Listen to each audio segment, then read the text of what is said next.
Ah, ça y est! Ça y est! On y est! Non, blague à part, sérieusement. Le gouvernement annonce des mesures de couvre-feu encore plus dures. On referme à nouveau les commerces non alimentaires. Donc on nous prépare à un futur 3e confinement. C'est ça qui est bon. Depuis le 14 mars 2020, le gouvernement se fout de la gueule du peuple français. Le gouvernement, à l'heure actuelle, se moque totalement, je tiens quand même à le dire, que on soit en train de couler.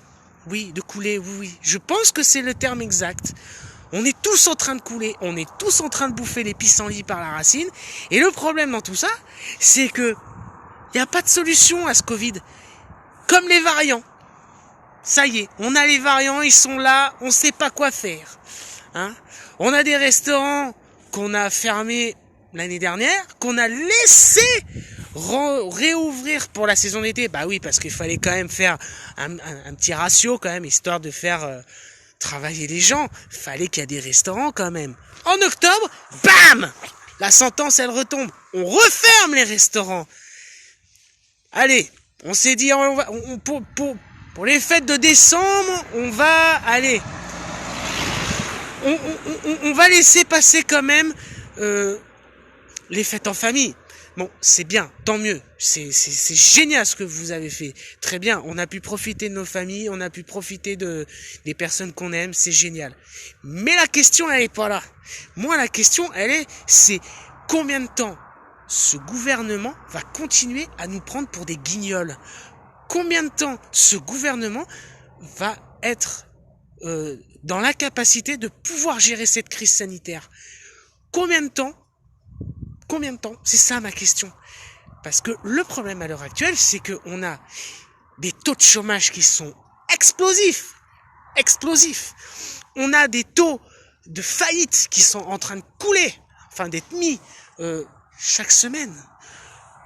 On frôle entre 20 à 30 000 faillites par semaine.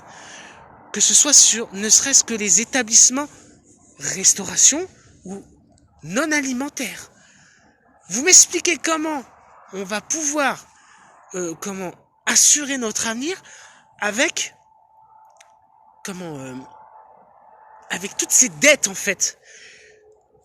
Le gouvernement est parti pleurer dans les jupons de Bruxelles en réclamant une enveloppe de 875 milliards d'euros. Bruxelles a donné son aval. Qui va payer la note? C'est ça ma question. Qui va pouvoir assumer ses responsabilités? Le gouvernement d'Emmanuel Macron en 2021, c'est que l'année prochaine, les nouvelles élections présidentielles vont se présenter. S'il y a, j'ai bien dit, s'il y a, qu'est-ce qui va se passer? Le gouvernement à l'heure actuelle se sent menacé. Oui, parce qu'ils savent automatiquement qu'ils vont sauter. C'est certain. Parce que la gestion de la crise du Covid n'est pas gérée comme elle se doit. La gestion du Covid, on va dire, n'est pas, on va dire, elle n'est pas gérée comme à la hauteur des attentes du peuple français. Non, c'est pas vrai. Le problème qu'il est à l'heure actuelle, c'est qu'on se retrouve à genoux, tous ensemble. On est tous en train de se retrouver, tous à terre, tous ensemble. Et qui va payer la note? On va laisser un monde complètement déphasé, décapité, excellent dans sa médiocrité, pendant que certains de tous ces gens du pouvoir continuent à s'en foutre plein les poches. Les riches s'en sortent merveilleusement bien. Pourquoi les gens de la classe moyenne, ou même les petits, n'y arrivent plus financièrement? Parce qu'on leur coupe les vivres. Et voilà, c'est ça qui se passe à l'heure actuelle. Qu'est-ce qui va se passer pour les emplois futurs si les restaurants arrivent à pouvoir se relever? Et s'ils arrivent, on va dire, à pouvoir réouvrir leurs portes? S'il y a, évidemment, s'il y a. Comment on m'explique que comment les établissements qui sont fermés depuis un très long moment vont pouvoir payer les loyers en retard? Un exemple. Les charges salariales et patronales en retard. Comment ils font? Avec des aides financières, ou lesquelles il faut quand même pas cracher dessus non plus, avec une aide de 10 000 euros. C'est très bien. Jusque-là, tout va bien. On va pas dire que le gouvernement fait que de la merde, parce que ça serait pas juste. Mais il faut dire aussi qu'il y a eu des aides. Mais quand vous avez un établissement, par exemple, de plus de 20 salariés, que vous devez leur sortir un salaire de 1200 ou 1500 euros, net, comment vous faites? Certes, il y a le chômage partiel, c'est un fait, c'est indiscutable. Mais concrètement, comment on va me proposer une relance de l'économie? Quelle est la stratégie? Quelle est la stratégie? Moi, c'est ça que j'aimerais savoir. Quelle est la stratégie qui va être présentée face au peuple? Quelle stratégie, va être mise en place par rapport à la suite des événements qui sont toujours présents? Certes, il y a le vaccin. Faut qu'on m'explique aussi une chose. Les labos qui nous promettent monts et merveilles, qui nous promettent des vaccins en veux-tu, en voilà, à foison. Et là, il y a une couille dans le potage. On ne sait pas pourquoi. Il y a une couille dans le potage. Pourquoi? On nous promet, par exemple, 800 000 vaccins, on va vous en livrer que 5 000. Mais il est où le reste? Il est où? Pourquoi? Mais pourquoi?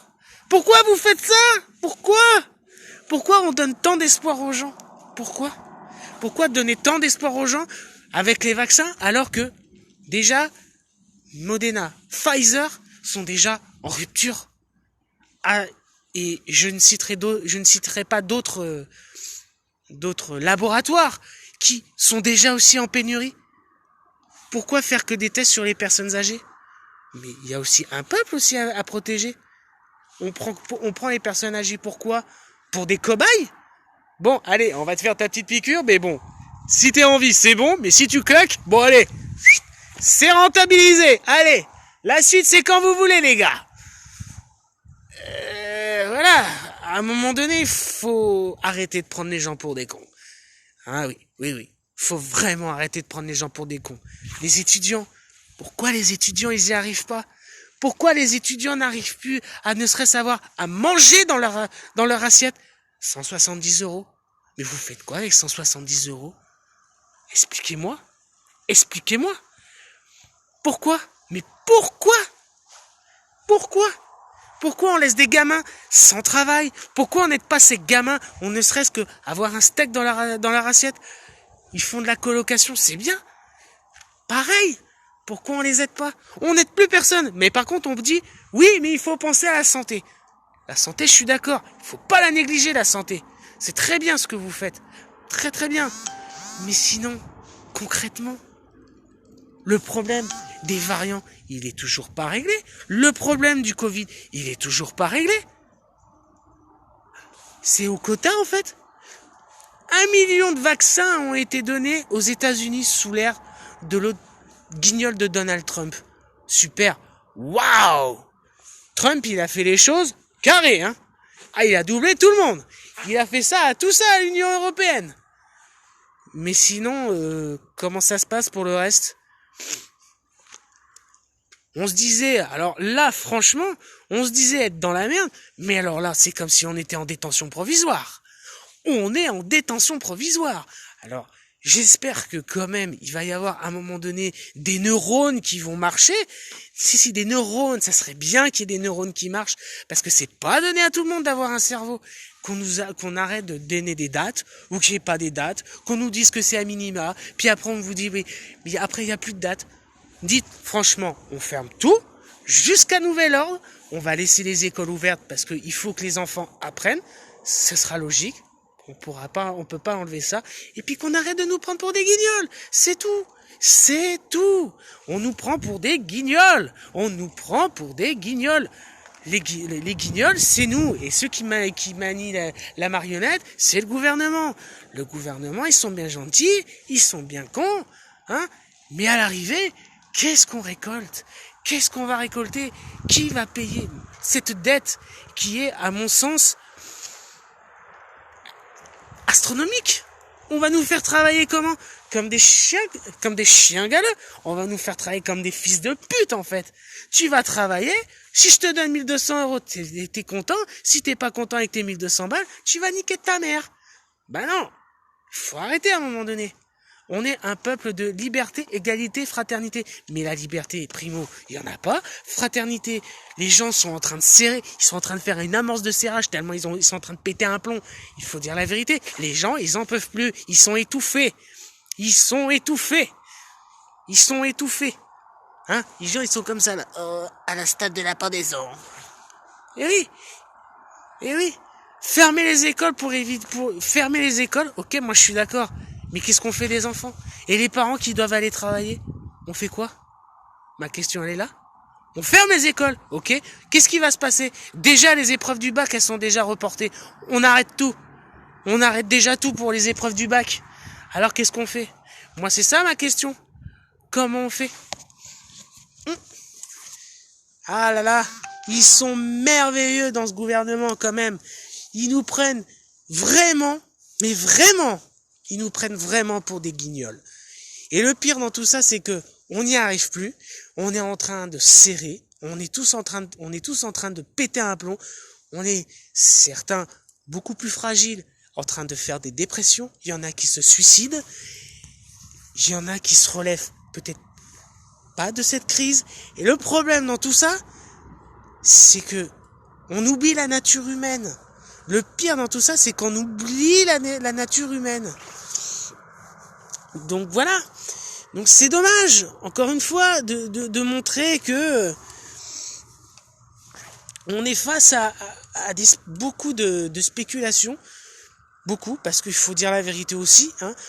On nous dit, notre cher ami Jean Castex qui dit « Encore une fois, je remercie tous nos personnels soignants. » Ok, mais alors attends, je vais t'expliquer une chose, mon petit père.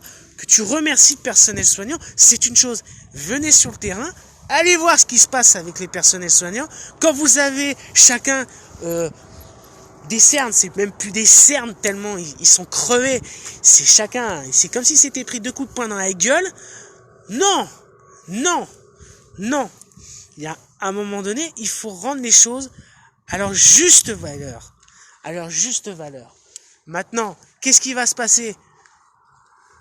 On envoie les enfants à l'école, super. Ils vont faire leur cours, c'est super.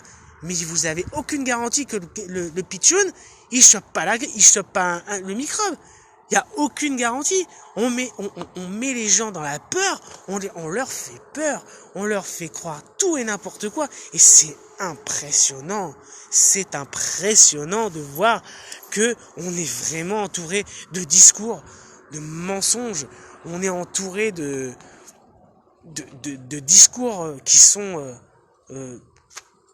médiocres en fait.